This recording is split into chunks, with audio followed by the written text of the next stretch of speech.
Welcome to the Influence Factory podcast. This program is dedicated to support professionals who have a desire to develop their digital business influence so they can navigate through a fast-paced, constantly growing digital world. We invite newcomers as well as our family of business influencers to a place to play, share ideas, questions, tips, and guidance with other thought leaders around the globe.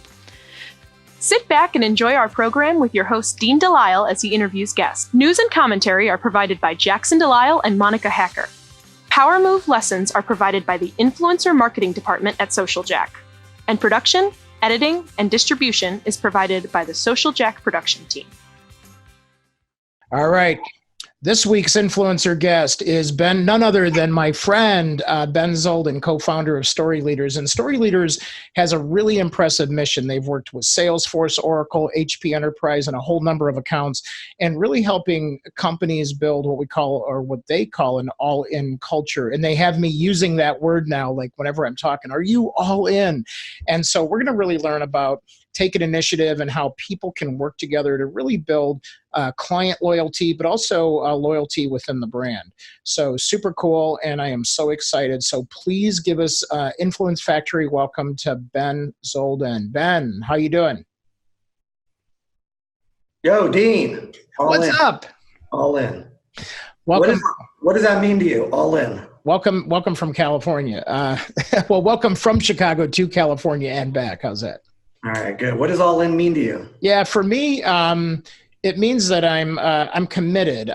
So it's not like I have 1 foot out, 1 foot in. It means that anything that I've done is really just all in. And I thought about when you and I first met and we were talking about this, and Jimmy goes, "Hey, another drummer." He saw your drum kit in the back. So we have a few drummers that are in our audience all the time here. So good to see you, Jimmy. So when I play the drums, it's my biggest vulnerability, and I'm never all in, and because I'm so insecure about it. Because and I play with these guys who are really good musicians, and I don't know if anybody else is like that, but when you do something new that you haven't done in a while, like play tennis or basketball, you kind of go out there and you're like, "Oh, I'm rusty.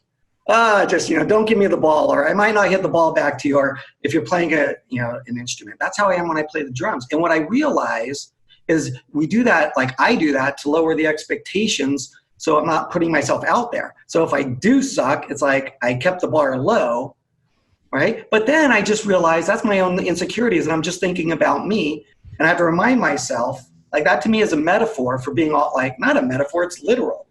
Like, where it's so easy to not be all in. And just keep the bar low and play it safe. Yeah, well, right, yes. Yeah, and so, I grew up on the streets, and you and I have had a ton of discussion about this, and as Edith says, having skin in the game. So I think about, I was thinking about martial arts, and and I went back, and my sensei used to talk about this, and used to talk about, when you're in the ring and you're face to face in front of somebody and you're getting ready to spar, it's literally they yell "Ja." And so that means go, so in Japanese. So now all of a sudden you've got like "Ja," get ready to go, right? So there's no like you're not half fighting, half not fighting. You are all in, committed to take the other person out so that you can come out on top and the greater good is served. So when we were talking about that, I'm like, wow, that would be like "Ja," it's like when you say "Ja," it's like, or when you come into work, or you go home to your family, are you all in for your family, or are you thinking about work and thinking about all the cha-cha and the crap you can't control in the world, and then you're not with your family, which I had to work on for years and still work on, about being all in at work when I'm at work and all in my family when I'm with the family. Yeah, it's so interesting you say that. I was traveling on a business trip for like 5 days, and being gone, I fall into the trap of not being present because I'm missing my family, my girls, and I'm on a jog in the morning with like a group of 3 people that I was working with, and I was running next to this colleague of mine, and I was like, "Well, aren't you?" It was a Friday, and we're all flying home later that afternoon. I was like, "Don't you miss? Like, aren't you excited to get home?" And she said, "Don't you miss your kids?" Like, because we were talking about our kids. And I'll never forget it. She goes, "Actually, I'm here with you right now." And it just kind of like floored me. And then I was thinking, okay, if I'm with her in that moment, but thinking about my kids, am I with her in that moment? And I was in Washington, D.C. at 6 a.m. running around the monuments, which to me is like, cool. Yeah. Right? Can be like this magical experience.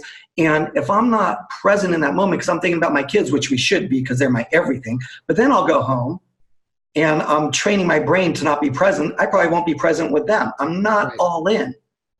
I'm not all in. So last night, you let me riff here? Yeah, go, man. All right. So last night I'm driving. I live in LA near Hollywood, and I was driving to Santa Monica to go have dinner with my daughter.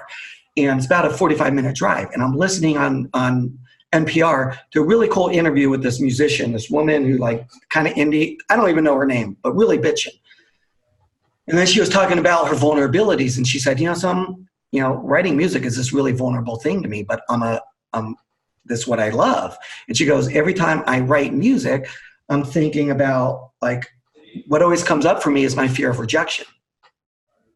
And that's my biggest vulnerability. And every time I feel that fear of rejection, I lean into it. Like, I know that's where the magic is that fear of rejection. So I don't know. It's just interesting that you bring up being all in. Yeah. And I had a coach, I still have a coach, that is really, tough on me. And as I was working through some things, I'm like, well, I would always be dealing with the fear, because growing up on the streets and things like that, and having a childhood where all of a sudden you have everything and things are taken away from you multiple times, you just expect that you're like on this defense, like someone's coming to take my shit at any moment. It's like you get that, and it becomes part of who you are, and it takes a while to unwind that. So now all of a sudden, I'm talking to him and I'm like, well, I still have fear that gets in the way. And he stands up and he's like screaming at me. He's like, he goes, your problem is you see fear as the enemy. He goes, when fear comes up, you need to see that as an opportunity and embrace it full on and go at it, whatever that fear is. And from that moment on, I will catch myself and go, wow, okay, what's the opportunity here? Okay, I'm afraid. What's the opportunity here? Where can we really take this, whatever it is, to the next level? So sort of curious how that resonates with you. The idea of fear? Well, I'm a Jew from the Valley. So like I'm neurotic. I have the greatest fears. If you're flying next to me, I might be grabbing like your arm instead of the hand, the armrest next to me. But so I'm no like authority on like, I think there's this myth. I was talking to a new friend of mine who is a former Army Ranger. And what he said was the myth is that in our line of work that we're fearless. That couldn't be farther from the truth. It's how we manage fear. So now when I think about my fears, I still have fears. I grew up in sales. I grew up knocking on doors. And I was just thinking about this the other day. I don't know if anybody else has this, or experienced this, but I really thrived in sales, like from day one. But there was not an instance where I had like a meeting, a sales call, where I would not like go to the waiting room and wait for the person to come out to greet me. And I would sit there and I'd be like, I hope the person calls in sick. I hope the person's not going to come out. I would literally get nauseous. Right. Like, every single time it would happen. And then the person would come out and greet me. And after about 30 seconds, those molecules would go away and everything would be cool. And it's still, I've never gotten over that. But what I have been able to do is recognize the molecules. Yeah, that's cool. That's cool. And Rick says, be you all the time, and that's all in. And I want to give a shout out to Kelly here, who talked about a TED Talk by Brené Brown that talks about the studies of vulnerability and being present. Those are some good TED Talks. I've seen those. So real quick, who was the lead singer of Fleetwood Mac? Fleetwood Mac. I'm just trying to think of the name. I can't think. Woman? Yeah, woman. Come on, that's a contest. Whoever The Stevie Nicks. So Jim Catalano gets a Starbucks gift card. Sorry, Kate. I know you were 1 second off. So anyway, Stevie Nicks would talk about the fact that before she went on stage, she had that exact same feeling you had, you know, and she would like get nauseous and sick and sometimes actually, you know, hurl right before the show. And then she would sort of work to get it out of her system. And then once she got out there, she was all in with the crowd and the band and everything else. And then, they interview Bruce Springsteen, and Bruce Springsteen is like, when I hear the crowd and I'm getting ready to go on, he goes, I get that feeling in my stomach and I'm so excited. I can't wait to get out there. And I run out there and I charge and I meet the crowd. I meet my band and he's all in, right? So there's like these two different mindsets of saying, well, when this presents itself, because I was the same way with giving talks. And even today, you know, depending on the group or who I'm in front of, you know, I'll get that feeling. Like what you were talking about. And then I'll be like, oh, hey, you know, this is an opportunity for me to meet new people, to know people, and to express that and really be with myself and those other people. And I think that's one of the things that, let's see, I think I want to say, who was that? Oh, Rick mentioned about being, not just being you, but being with yourself. And I think you said this early on. So I'm interested in sort of how that translates, not just to us personally, but then you actually help take this into companies, right? I've been thinking a lot lately about the work we do. Like, why do we work, right? Sure, we have to make a living, but that's not it. And we know that that's obvious now, but business is undermining and devaluing the things that help people fully show up at work. You know, so many people are in environments where it's not stimulating or meaningful or it's important because it's all material rewards and carrots and sticks, which undermines the very reason why we work. And I was thinking about this, like originally the way we worked was we were in communities and everybody showed up and played a role. Like this just happened to me the other day. So my grandfather was, he had passed away, but he was in the hospital because he fell and broke his hip, and he was rushed to the emergency room. And my uncle called me, and I was like the only one in town. He's like, Ben, you got to go to Cedars. You know, Grandpa's in the, you know, he fell, he's okay, but someone needs to be with him. So I spent the entire day like in the emergency room at this like full-on trauma center, Cedars-Sinai in the middle of LA, emergency room, and I was with him, but then I was like standing outside his room and watching everything that goes down in a crazy trauma emergency room. And there was this big gnarly situation that came in, paramedics, fire departments, the nurses, the doctors all were attending to this patient that came in and he was rushed into this room. I don't know what it was, but it was like code, whatever. And I was like in awe watching these people like do what they do. And then afterwards, like 5 minutes later, there was this firefighter in full gear. And he was sitting or standing up against the corner with like a clipboard. And he was just kind of leaning against the wall with this, and he was like filling out this like clipboard. And I could only imagine he was doing this paperwork, but he looked exhausted. It was the middle of the day and he was in his full gear, right? And he had just handled this heavy trauma situation. And I was like so in awe of this guy. So I go up to him and I'm like,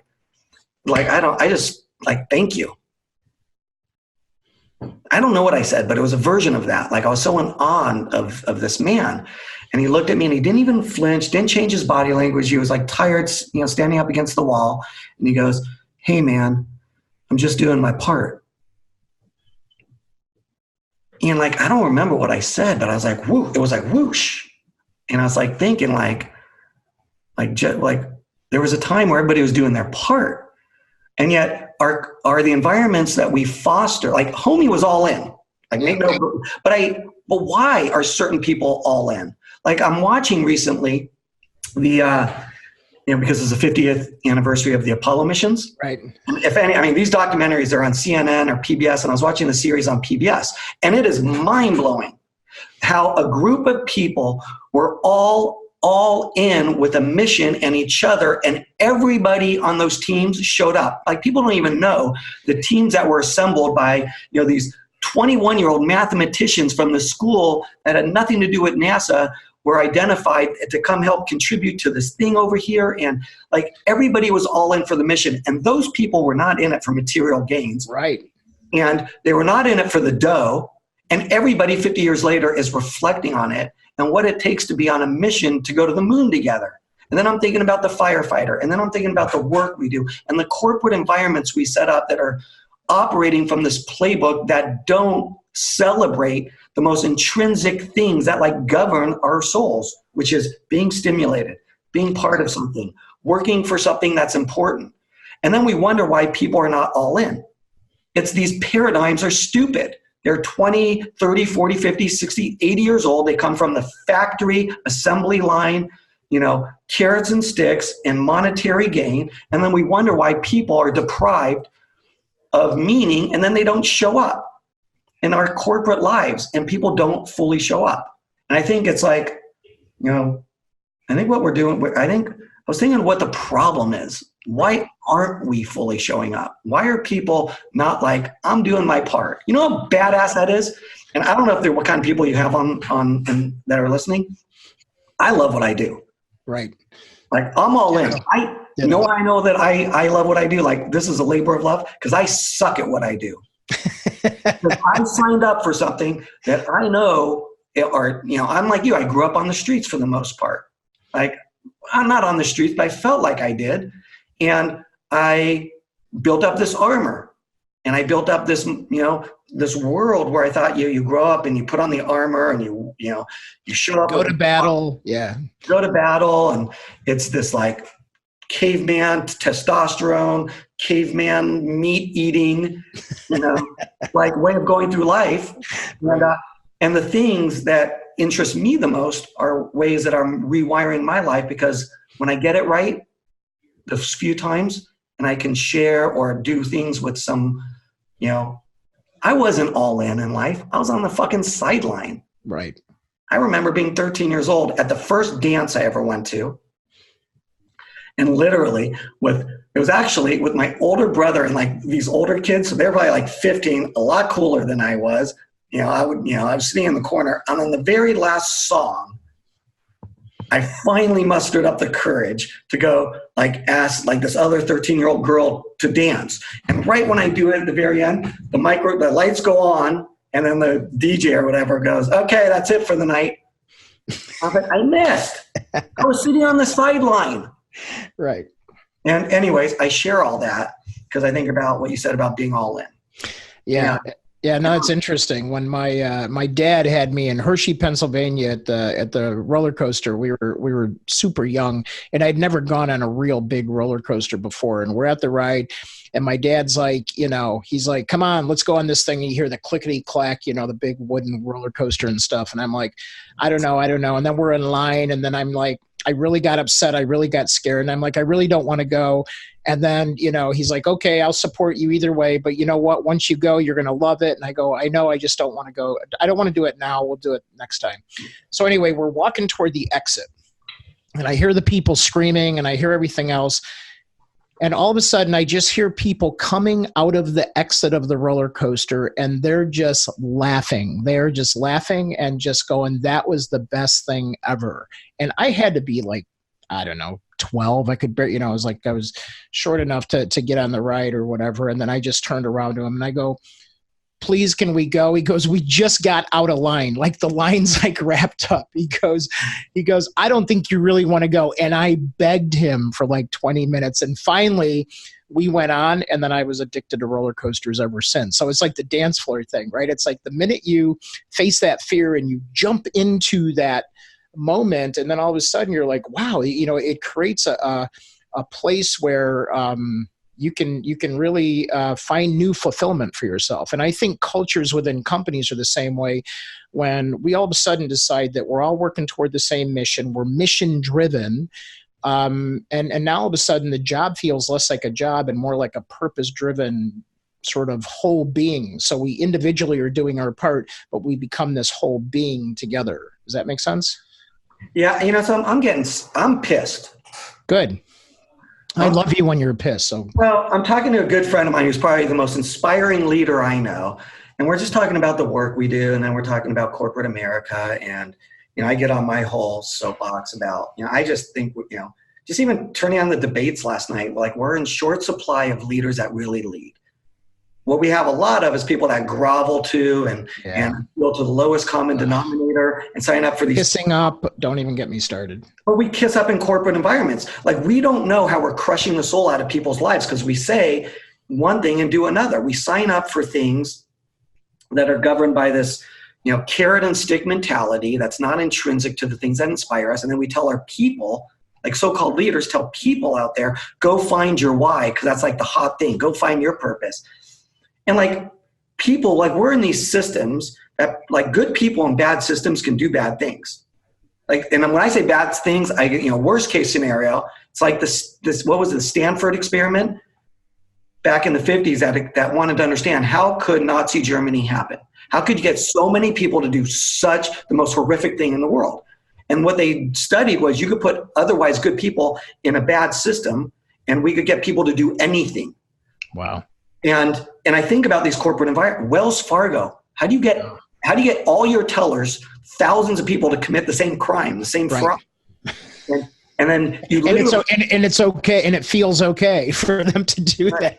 But I think this is really important. It's because people's behaviors, our behaviors and our actions are the result of the systems we design. And what kind of systems are we designing?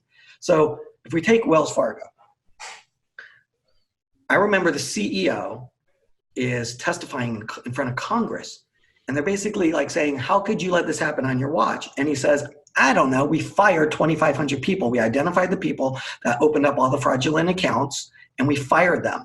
I was thinking, okay, so if you have 3 people that did it, I get it. 3 bad apples, whatever. But we have 2,500 people. 2,500. Right? And then he says, I don't know, literally, I don't know how anybody could, do that. We have our values posted up at every branch. Ooh. So I was like, I want to go see what these values were. So I went to their website, and on their website, the About Us and their whatever, and then their values. And the first one was do right by your customer. The second one was like integrity, right? The same whatever hollow words that every company has. But here's where it became fascinating. Then I wanted to know, okay, what are the systems they actually designed? Yes. Everybody uses the word culture. Culture is really easily understood as the rituals and practices of a community, of a group of people. So in our families, what are the rituals? Do you have dinner every night? In a company, what are the rituals? What are the things we do? Because we can say one thing but do another. Well, the rituals and the systems they designed at Wells Fargo were over highly compensating them on when I go in with my daughter to open up a checking account because she goes to college. I'm going in there to open up a checking account. Well, if a teller can open up 3 accounts, they get exponentially more bonus, right? Okay, so they found that people were fraudulently or just, manipulating that. And they had training, and all their training was on how to turn 1 account into 4 accounts. Right, I remember hearing about that, a buddy of mine. Yeah. So I just feel like, what are the things that we're actually saying and doing in companies? And I'm wondering if what we're doing is creating environments where people are actually going to work fearful. Right. Cost cutting, bonuses. And like, if what we know, it's like all that stuff comes from this factory worker, industrial revolution, 100 years ago, assembly line environment that gave way to all these playbooks and handbooks and leadership and MBA programs and how to get the spreadsheets to all line up. But that's not that doesn't inspire anybody. Yeah. And what inspires everybody, we know this. It's almost like business ignores science. Right. What we now know is that what gives us purpose and meaning in the world is connection. The idea to be connected, and people are like, oh, that's soft or fluffy or new agey, and I live in California and I'm a tree hugger. I'm the farthest thing from that. But what I know is that these things are hardwired into us to be connected with each other, to be their core human needs, as we're born with them. Yeah. Not only we're born with them, they've been hardwired into our DNA for the last 70,000 years. Right. If we actually listen to the science, and it's not just connection as this soft thing, it's connection to ourselves, each other, and a greater purpose. Right. And I met the most incredible guy who was a commanding officer of a United States Navy destroyer, a nuclear powered destroyer, and he's 30 years in the Navy. Most incredible stories he was sharing with me. He goes, you know how you get in businesses, there's all these silos. Like that can't happen when you have 350 people on a nuclear submarine or a battleship. He goes, you can't have any silos. Right. And he talked about the rituals they put in place. The number one thing you have to create is trust. And he literally says, Ben, you know what we have in our ships? I was like, what? He goes, you can't have any secrets. I was like, what do you mean? You can't have any secrets. People have to fully know and get each other, because what we've learned is that the myth is that in the military, people, believe that we're on this mission to go liberate a country or to go fight this thing. That's not what inspires people. What inspires people is that we galvanize around each other, and it's for the person on this side of me and this side of me. It's connection with each other. And what we foster that corporate America ignores is that's like the operating system, the belief in connection, and then everything else is like software that sits upon the operating system, which is the commissions, process, accountability, all this stupid stuff. But we play at the superficial level. The core is do we invest and are we intentional about the operating system, which is connection? Yeah, it's interesting, and it's what was popping into my head is I grew up playing football and baseball and some team sports, and we do a lot of social teaming here at Social Jack, and so I was as we think about that, and Edith is saying, what do we do to work around? But I love what you said about making sure that we're connected and looking out for each other. So when you're on the offensive line, you're all looking out for each other and the guys behind you so they can move the ball forward and score. Well, sales and business is no different. There's business objectives, but if you're not collectively working together, those silos are toxic, because now all of a sudden you have people that are working in those silos, and now these people are moving ahead and these people are left behind, and then even more toxicity happens within that environment. Right. But we think but everybody talks about this. We just have it wrong. The paradigm's wrong. It's talking to, everybody thinks, okay, we're going to solve this problem by having process, accountability, blah, like that's really magical. Oh, that's force. That's your carrot and stick piece. It's the same shit. I was talking to a friend of mine who works for the nation's largest healthcare system. And she handles information technology and informatics. So she's helping this hospital. They have 400 or 500 hospitals, and there's a lot of work to be done in that industry to integrate and create data analytics and integration, and that's what she does. And she goes around from hospital to hospital, making sure that all the administrators and physicians are all using the systems. And she said, she called me one day. She came back from this trip to one of their big hospitals, and she just called me venting. I was like, what's going on? She's like, I'm so pissed. And she went on to say, the CEO of this one hospital was just not on board, and there's just no accountability. We need more accountability. We need no more accountability. And I was listening to her, and I got it. And I don't remember how the conversation ended, but a couple of days later, we chatted again. I was just wondering, do we need to, are we dealing with the symptom or the core? Is it accountability that's the problem, or something else missing in our environments? And when I think about being all in, being all in with each other, do people have the freedom and the expression to be empowered, to be creative, to have a voice? And to tell the truth. To tell the truth. Well, because you said no secrets, and I think that's the problem. Edith is talking about, what can we do to fix this? I think, we need to get honest and tell the truth. And I think people are trapped in that fear. I'm going to get fired. I'm going to be the next one cut. I'm expendable. But then you're in the wrong workplace. Go somewhere else. It's if it's not all in and you're ready to be all in on your career, then you need to find another place. That's my message. I was thinking about what's preventing us and how we got here. And I was thinking we have a I don't know, a crisis of leadership, a crisis of Right. creativity. And I don't even think that's the problem. I think, the real villain here is this paradigms, these beliefs and ideas that govern us. And I was working, with Salesforce for a number of years.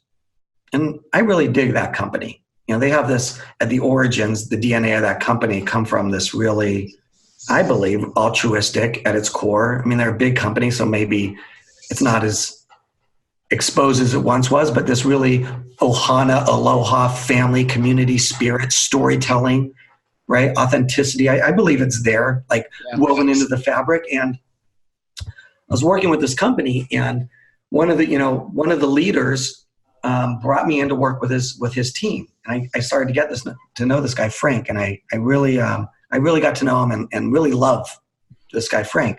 Started to work with his team. And my work's all about storytelling. If we could create real storytelling, like nothing is more transformative in the world. Authentic storytelling. Real storytelling, not this bullshit. How do we woo people and sell more wares? But like, how do we be all in with ourselves, respect and see each other for who we are? Because when we get that right, everything falls into place. And every time, every culture, every team, every collective that authentically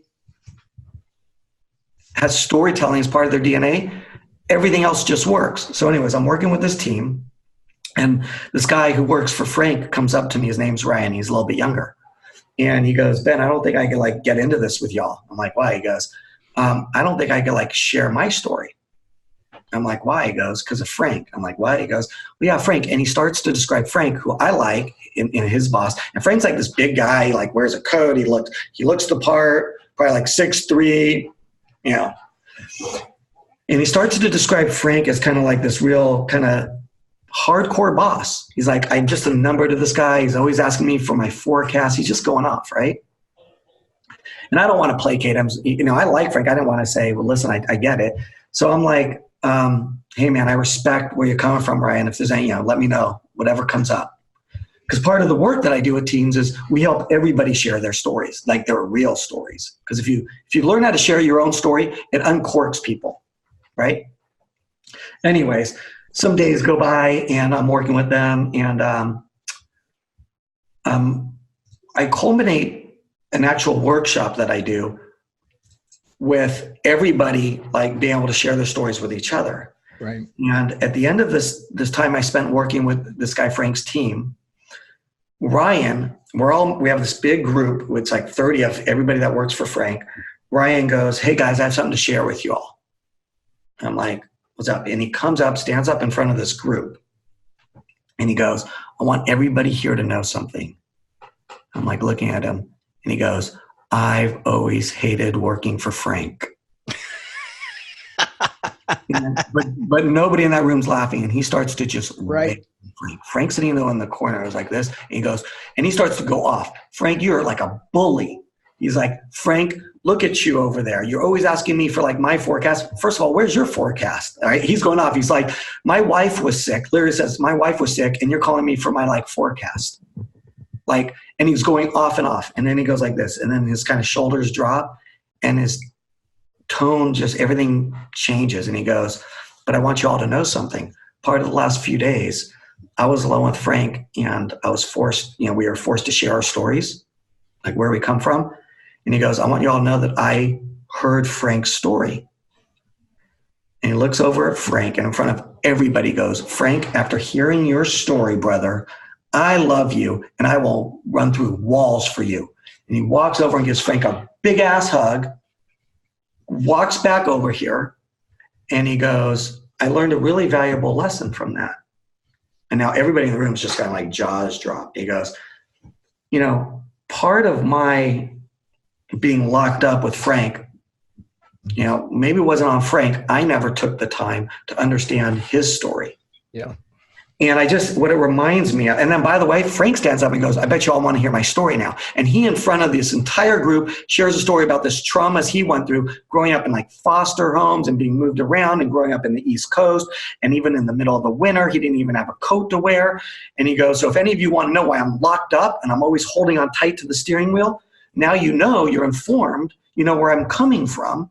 And now you go work with me. And I watched this like coming of age of people that were like walls up for each other, towards each other, to wanting to like run through walls for each other. Right. And I just realized that there's this way, this mechanism, this technology that we've had for thousands of years that make us human species tick.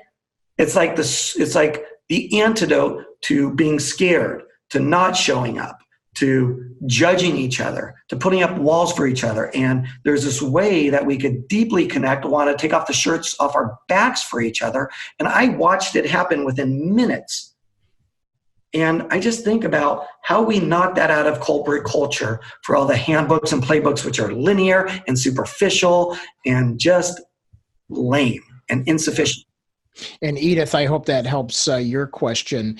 And so, Ben, when you're actually, in this and training and coaching these companies, because I mean, you've stepped into some pretty significant companies, like Oracle and Salesforce and HP, and you and I have both worked in these environments, and we know how tough it is. Yeah.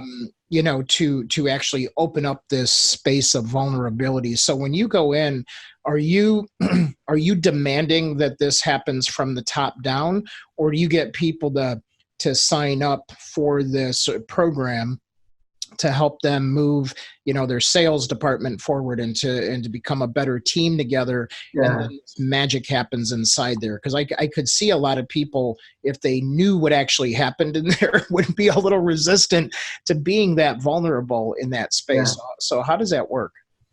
Man, that's such a good one. I don't know. I'm confused. Because I don't know the answer to that, because I know at its purest form that we're hardwired to be democratic, and that change does not start at the top. It starts at the bottom. It does. It's how we're wired. It's how all species, the human species, was designed to collaborate together. And yet I know that our so-called leadership is not investing, and our leaders are not all in with our people. Yeah, right. Well, I'm like a grassroots guy. I come from the other side of the tracks like you. So I want to help the 99%. I don't want to help if I'm going to become clean with y'all. I don't want to help a bunch of white men make more money. Right. I don't.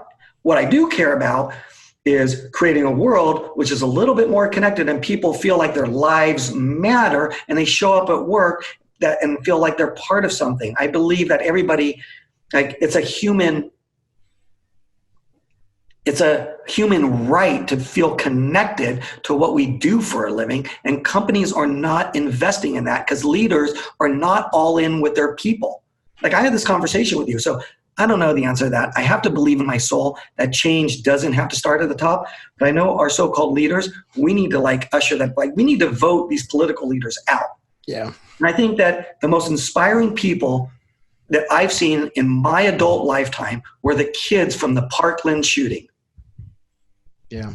That high school shooting, when those kids went to Washington, D.C. and let it rip, they showed me the biggest courage, and they created a movement. They did.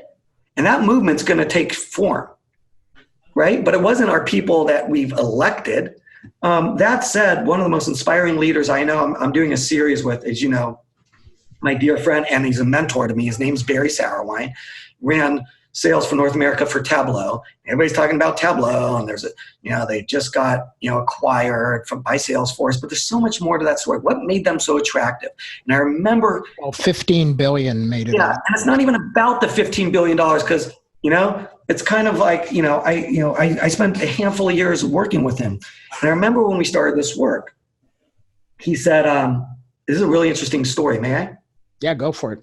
So Barry found my book, and we started to talk about my book, and we just had a conversation one day. And I was like, Barry, and he goes, Ben, can you come speak at our national sales kickoff? I go, no, I don't want to do that. I hate that. And the only reason I hate that is because A, I hate flying, and B, I hate speaking in front of groups because I'm insecure and shy. Anyway, but I do it. Why you do workshops for a living, but we'll tackle that later. Right. And I said, Barry, you have to come to one of my public workshops and check it out. That's my demo. Come experience it. And he finally does. And then after he does, he went dark on me for a little bit. And I was like, oh shit, maybe he wasn't into this. And then we connect. I don't know if it was weeks or whatever later. He's like, Ben, I've really been processing a lot. I'm like, what? He goes, something, I almost wanted to go dark on you because I had to really decide, am I going to bring this into my company? Because are people going to think I'm weird because this is touchy feely? Like, really, right? Empathy, cooperation, reciprocity, listening, love. He goes, I had to really think about this. And he goes, but then there was a moment where I was like, you know, those moments where you have this dissonance with yourself, this like cognitive dissonance where you're like, what am I signing up for? What's safe or the risk, right? And he goes, what would people think of me if I focused our business on this thing that's a little bit different than the playbooks? And he goes, there's always something that governed me. And he goes, we hire people with a big heart. So like Barry's operating system as a leader was focused around people that have big hearts. And he goes, this was congruent with that. So once I just realized that, I said, I'm going to double down, triple down on my belief system and not sign up for the bullshit, the superficial stuff. But what it makes me think about is this: how many berries are there in the world? Right. And here's the dirty little secret. All this soft stuff out there is not in conflict with making a bunch of dough. In fact, it's the fuel to go make dough. And it's a dirty little secret. And most make dough together.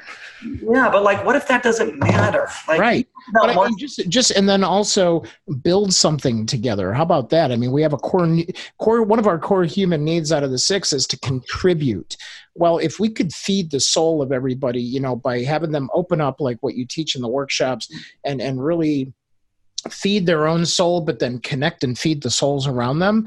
I mean, they're building an organization, which is what I believe, from what I know of Barry's story, just talking to the both of you, is really just, oh my gosh, building that organization and that culture to that level. But they were all in together. You know, I mean, that was all in. They were all in for themselves and for the person sitting next to them and for the greater good. And that's what I think is missing.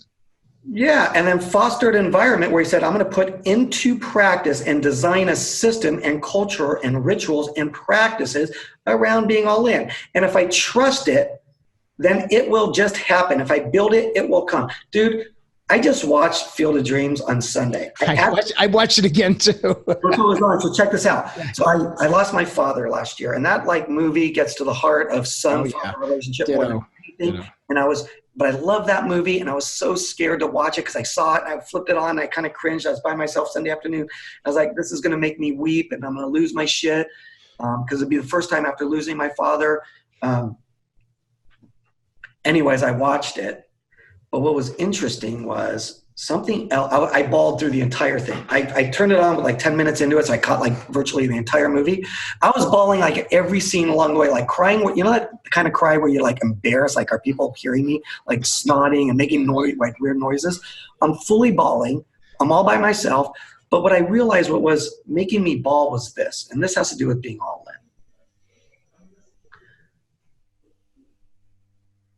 Like that movie was about listening to the voices, and wherever those voices come from, they might be weird, they might be strange, they might be new agey, they might come from your gut. You might not be able to put an ROI in around it, but you follow that. It's a dream. It's imagination.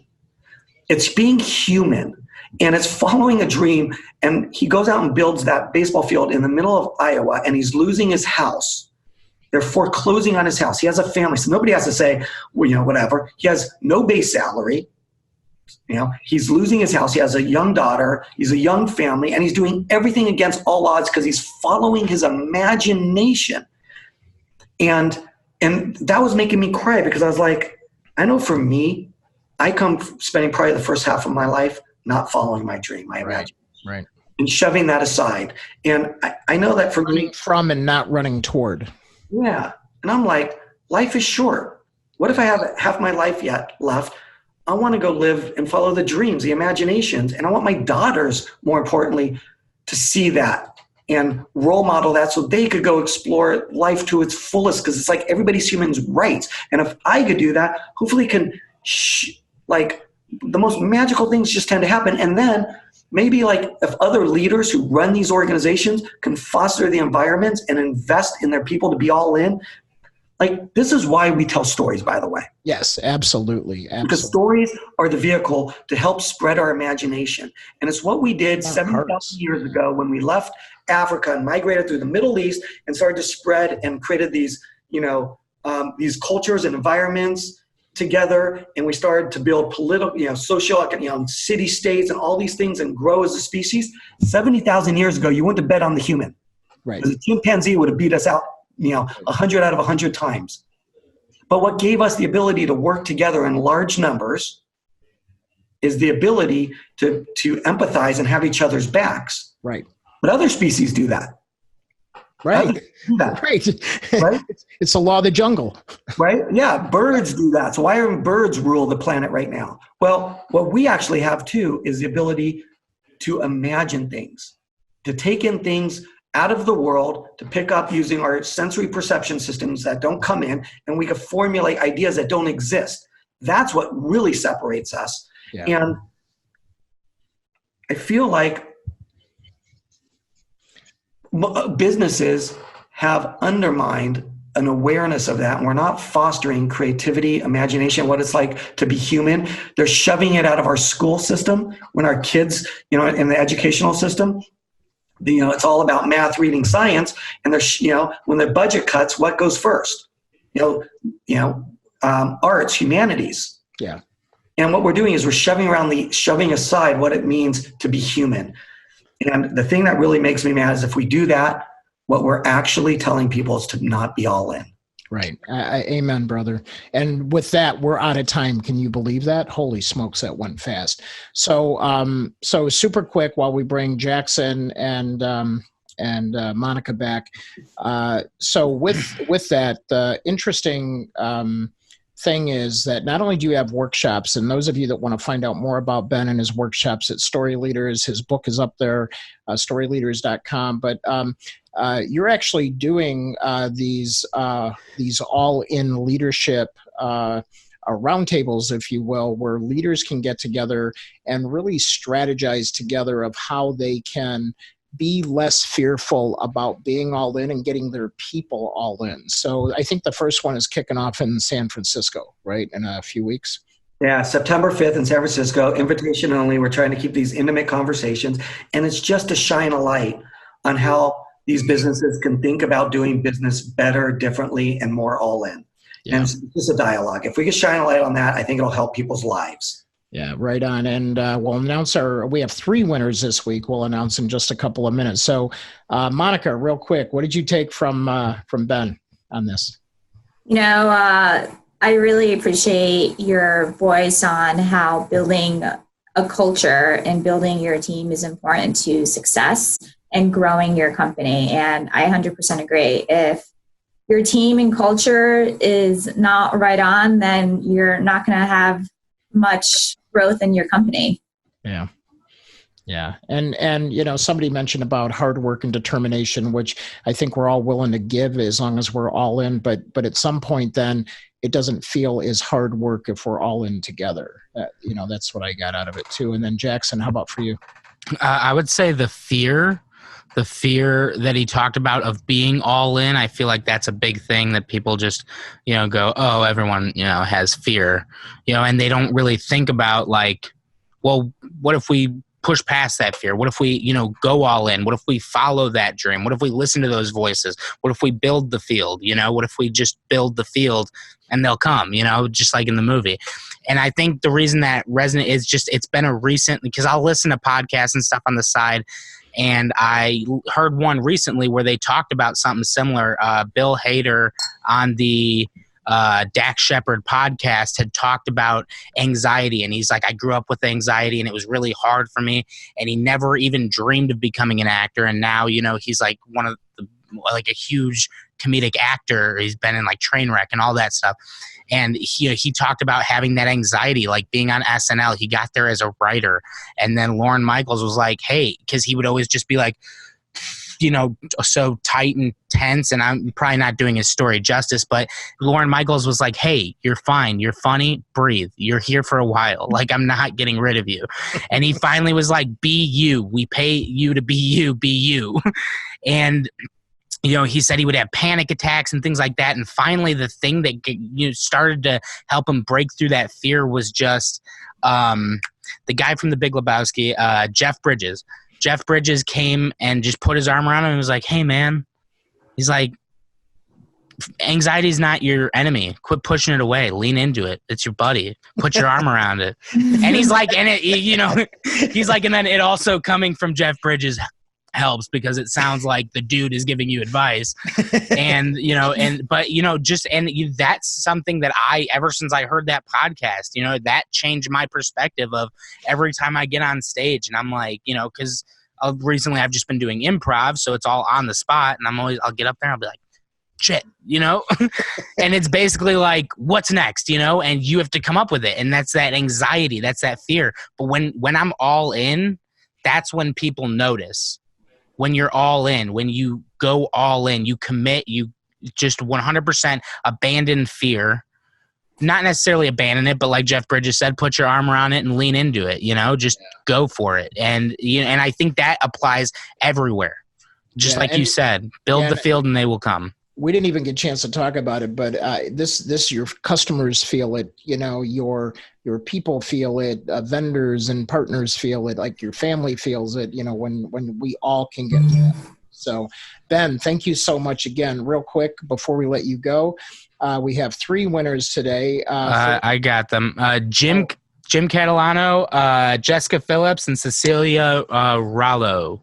Rollo or Rollo? Yeah, is it Rollo or Rollo? So congrats to those winners. You'll be getting a Starbucks gift card. Now, for everybody that was on today, your assignment is to make sure that you share the one thing that you learned today that was maybe touched you, was inspirational, but share that with somebody that you care about.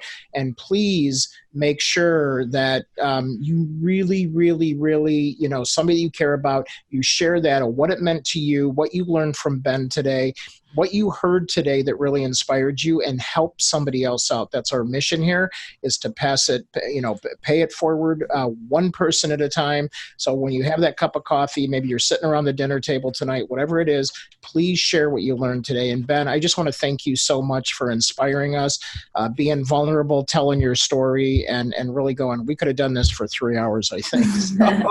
So we'll definitely have to have you back on and go to another chapter of this. And what did you think? Well, first of all, you're welcome, and I love you. And every time we talk, I get inspired, brother. Thank you. Thank you so much. Yeah, so. All right.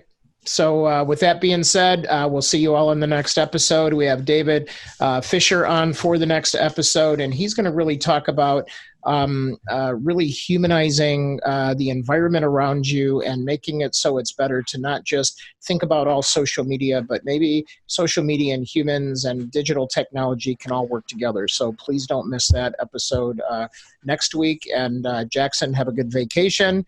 And for the rest of you, we'll see you online. And don't forget to go to Ben's website. We're going to make sure all of his links, all of his social are on the show notes, and you will all get that. And we'll see you on the next episode, and we'll see you online. Take care, everybody. Bye, guys.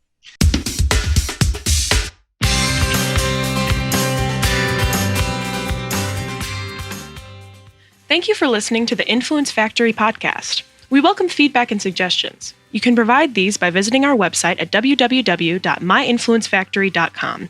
And if you are interested in Social Jack's 90 Days to Influence program, you can simply go to 90daystobusinessinfluence.com and simply ask for the next steps. While our program airs regularly on Zoom webcasts and Facebook Live on Wednesdays at noon Central, we invite you to download episodes on your favorite channel: YouTube, iTunes, Google Play, Stitcher, Spreaker, SoundCloud, and who knows where else in the future. We will also provide occasional on-location live streams with special guests that we will announce in our community Facebook group, Business Influencer Alliance, as well as on all Social Jack channels. Our mission is to help you build your digital business influence with this podcast, as well as inspire, educate, and entertain those who are hungry to collaborate in a cool place with cool business professionals just like you.